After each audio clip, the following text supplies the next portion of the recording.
2019 was a very odd year for the Pittsburgh Steelers. They lost their star wide receiver Antonio Brown to a trade to the Raiders, which eventually led to one of the craziest NFL stories of that year, and then eventually him ending up in New England. The Steelers lose to New England in embarrassing fashion, 33-3 in the opener. Ben Roethlisberger goes out in this game against the Seahawks. They trade their first-round selection next year for Minka Fitzpatrick from the Miami Dolphins. At this point, everybody thinks the Steelers are dead and done for. 1-4 to start the season does not instill a lot of confidence in this team. But then something happened. The Steelers then suddenly started putting up wins again, relying mostly on defense, which had gotten a lot better since the start of the season, and then also relying on second and third string quarterbacks like Mason Rudolph and even Devlin Hodges to somehow get wins. And between October and December, they ended up winning 6 of their next 7 games, with their only loss being a critical matchup between the Cleveland Browns on Thursday night. By the time they beat Arizona in Week 14, they were 8-5 and looking primed for a playoff spot.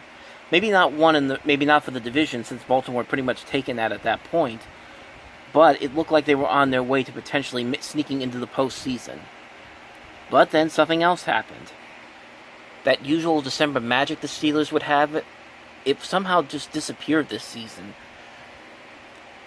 There were moments in the games at the last 3 games of the season where they looked like they were on their way to potentially sealing a playoff spot, but they just couldn't finish the deal.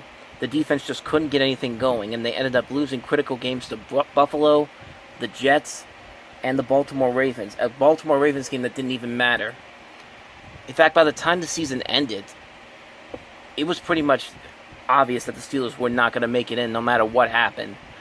Like, things just weren't working that way, and their season pretty much ended with a mediocre 8-8 record. Now we're living in a coronavirus world. We know the stands at Heinz Field aren't going to be as packed at the start of the season because of the obvious reasons. The Steelers haven't had any preseason games this season, nor has anyone in the NFL, so nobody really knows what to expect from this team going forward. The big question that's going to really affect this team this season is, can you still win a Super Bowl with the roster you have? The roster the Steelers have right now is still very good.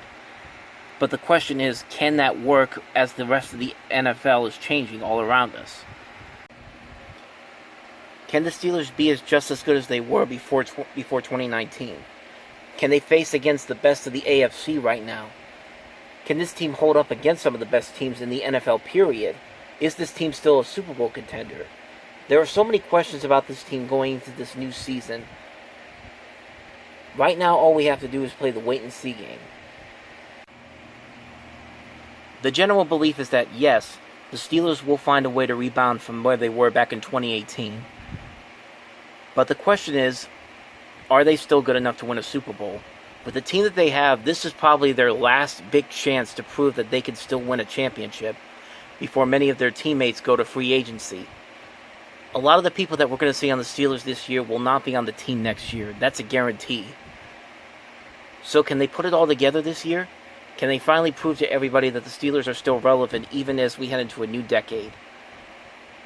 Well, we're all about to find out for ourselves as we present to you the second season of Stairway to Seven, Season 2.